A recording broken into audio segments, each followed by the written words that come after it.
नमस्कार दोस्तों, मैं डॉक्टर राजेश और ये है रफीक और ये सिलीगुड़ी से आए हैं। इनका एक्सीडेंट हो गया था और इनका नीचे का जो फ्रैक्चर भी हो गया था और इनके काफ़ी टीथ मोबाइल भी हो चुके थे। जैसा कि आप देख रहे हैं कि इनके अभी भी लोअर टीथ में वायरिंग हो रखी है और वायरिंग स्टेबिलिटी के लिए लगाई गई थी। अब ये दांत बहुत स्ट्रॉन्ग हो चुके हैं आफ्टर वायरिंग और कुछ दांत मिसिंग हैं, बाहर निकल गए हैं। और जो इनके ब्लैक स्टेनिंग दिख रही है ना दांतों में, वो इसलिए कि इनके दांत काफ़ी मोबाइल थे जब एक्सीडेंट हुआ था। तो इनको माउथ वॉश बताया था, इनको ब्रशिंग बंद करवा दी गई थी क्योंकि ब्रश से दांत हिलने की संभावना और ज़्यादा थी। और अब इनके जो वायरिंग की थी उसके बाद अब दांत काफ़ी फर्म हो चुके हैं और ये काफ़ी दुखी थे। इनको यूँ लग रहा था कि पता नहीं अब मैं कैसे ठीक हो पाऊंगा या नहीं हो पाऊंगा। काफ़ी दुखी और डिप्रेस पोजीशन में थे कि एक्सीडेंट हो गया मेरा, मेरे दांत निकल गए, अब मैं पहले जैसी वापस पोजीशन में आ पाऊंगा या नहीं आ पाऊंगा, पहले की तरह क्या मैं खुल के स्माइल कर पाऊंगा या नहीं कर पाऊंगा। तो जब हमने इनको ये देखा, पूरा चेक किया, तो हमने इनको कॉन्फिडेंस दिया कि नहीं, आपकी स्माइल पहले जैसी आ जाएगी। डेंटिस्ट्री अब बहुत एडवांस हो चुकी है, आपके टीथ पहले जैसे लग जाएंगे।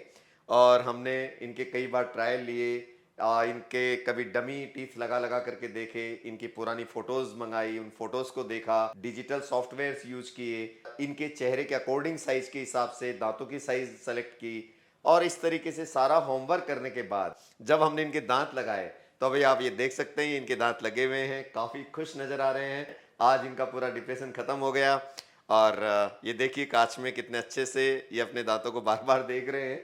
और जब हमने इनसे पूछा कि भाई आपके क्या पहले जैसे दांत, जो आपके एक्सीडेंट से पहले दांत थे, क्या वैसे ही है या थोड़ा और उनसे सुधार हुआ या उनसे खराब लगे हैं, तो जरा सुनिए इनका जवाब। सोचा भी नहीं था इतना हो जाएगा। पहले से तो बहुत ज्यादा अच्छा है। हाँ, तो मतलब तुम्हारा जो नेचुरल था उससे भी ज्यादा उससे अच्छा, भी बहुत अच्छा है। उससे भी अच्छा हो गया। तो सुना आपने, ये बहुत खुश हैं। और ये इनकी मम्मी है, ये अपनी मदर को दांत दिखा रहे हैं। ये भी काफ़ी दुखी थी कि पता नहीं मेरे बेटे के दांत ठीक हो पाएंगे नहीं हो पाएंगे, लेकिन काफ़ी खुश हैं ये लोग। ये देखिए, अच्छा लगा। आपने सोचा था ऐसे दांत हो जाएंगे? हाँ, हमने तो सोचा ही नहीं। 2-3 जगह देखा है तो बोला थोड़ा फर्क पड़ेगा, ऐसा नहीं है, मुस्कुरा नहीं है। तो लास्ट में यहाँ आए। डॉक्टर बोला, जब बोला कि सर्जरी करना पड़ेगा, प्लास्टिक सर्जरी, तो फिर मेरा दिमाग तो हो गया। मैं बोला क्या करूँ। फिर मैंने सब कुछ छोड़ छाड़ के मैं बोला जयपुर में जाऊँगा, सर जो भी करेगा वही मैंने, अगर अच्छा भी करेगा तो सही है, खराब भी करेगा सही है मेरे लिए। तो इतना एक्सपेक्ट लेके अच्छा आए ही थे, यहाँ आए उससे तो ज़्यादा अच्छा ही मिला, बना है, उससे अच्छा ही हो देखने गया। में अच्छा लग रहा है। टीथ के साथ साथ हमने बहुत सारी चीजें और भी की हैं, क्योंकि जब ट्रॉमा होता है तो खाली दांत ही नहीं जाते। इनकी जो जबड़े की जो हड्डी थी वो भी कुछ पार्ट चिटक गया था, तो वहां पर एक डिप्रेशन सा फील हो रहा था। तो ये जब हंसते थे तो इनकी स्माइल थोड़ी तिरछी फील होती थी, होठ थोड़ा अंदर दब गया था। 6 जून को हम लोग जा रहे थे घर, मैंने शहर से जा रहे थे घर, और सामने से एक वो बाइक वाला आ गया, आके सामने से ठोक दिया मुझे।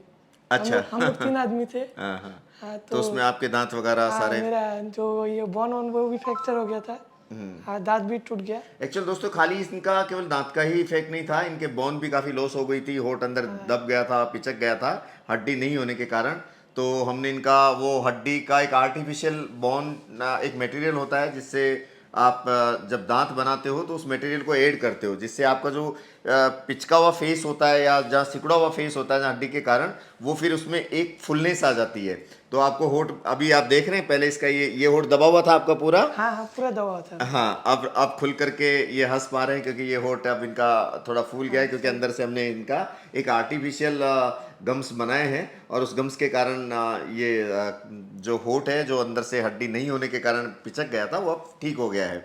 तो ऐसी कंडीशन में हम लोग क्या करते हैं कि बोन ग्राफ्ट करके नई बोन बनाने की कोशिश करते हैं। और अगर बोन, मान लीजिए अगर बोन डिजायर्ड अमाउंट में नहीं बन पाई है, तो हमारे पास एक आर्टिफिशियल ऐसे मटेरियल्स आते हैं जिनको टीथ के लगा करके हम इसको फुलनेस देते हैं। तो इनकी स्माइल को हमने वो बार बार वो मटेरियल लगा करके, कितनी थिकनेस में वो मटेरियल लगाया जाता है, वो सब इनके माउथ के अंदर हम प्रिपरेशन करते हैं, देखते हैं और बार बार स्माइल करा के देखते हैं। तो फाइनल जब आउटकम आता है कि, तो वो बहुत अच्छा आता है कि इनकी स्माइल का जो तिरछापन था वो सारा खत्म हो गया है और ये बहुत खुश हैं। तो इस तरह से हमने जब इनके टीथ लगाते हैं तो हम पूरी डिजिटल स्माइल का यूज करते हैं, सारे एडवांस टूल्स का यूज करना पड़ता है। तो दोस्तों, मैं इसीलिए कहता हूं कि एक्सीडेंट अपने हाथ में नहीं है।